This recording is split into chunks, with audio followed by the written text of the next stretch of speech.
this slide shows the overview of the course organisation. We started in late September last year.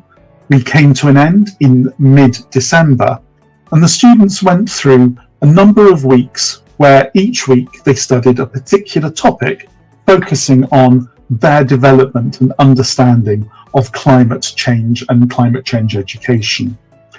In terms of the inputs and the outputs, the participants themselves studied a live lesson with Harry. He'll be telling you more about that shortly. The 60-minute live lesson on Zoom each week. Learning and course documents were made available to all at the recommendation of our partner, Phenneke University in Vietnam, on Google Classrooms. And the students were also involved in a small amount of self-study each week, typically 1 to 2 hours, with further support available to them from Harry, from their facilitators, but also co-construction of knowledge through social media using a local social media platform called Jallo. In terms of the participants, we started with 35, we ended with 32. We had 11 master trainers and 24 teacher trainers. We felt EDI was very important to us. We tried, therefore, to get as many men as possible engaged, as the vast majority of high school teachers in Vietnam are in fact women.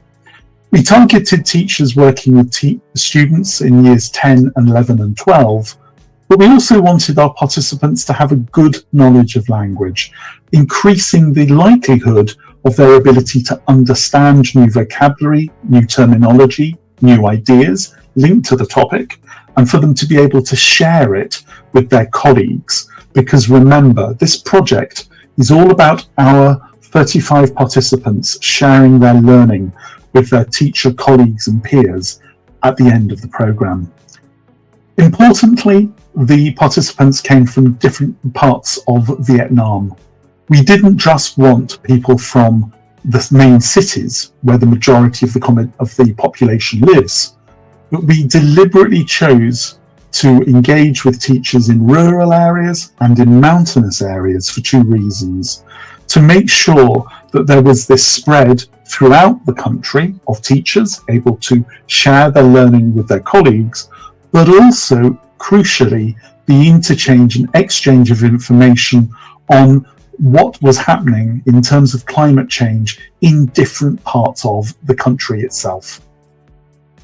In terms of the takeaways, we were very, very happy to receive very positive feedback, both mid-course and at the end of the course. If I tell you, having done some analysis of the end of course feedback earlier today, I've discovered that in the quantitative questions that we asked, all areas of the course were scored 9 out of 10 or higher. We were dynamic in terms of making changes to the course as we went along based on participant feedback. And we encourage all of you, if you develop similar projects, to do the same. We extended, for example, the length of the breakout rooms based on participant feedback.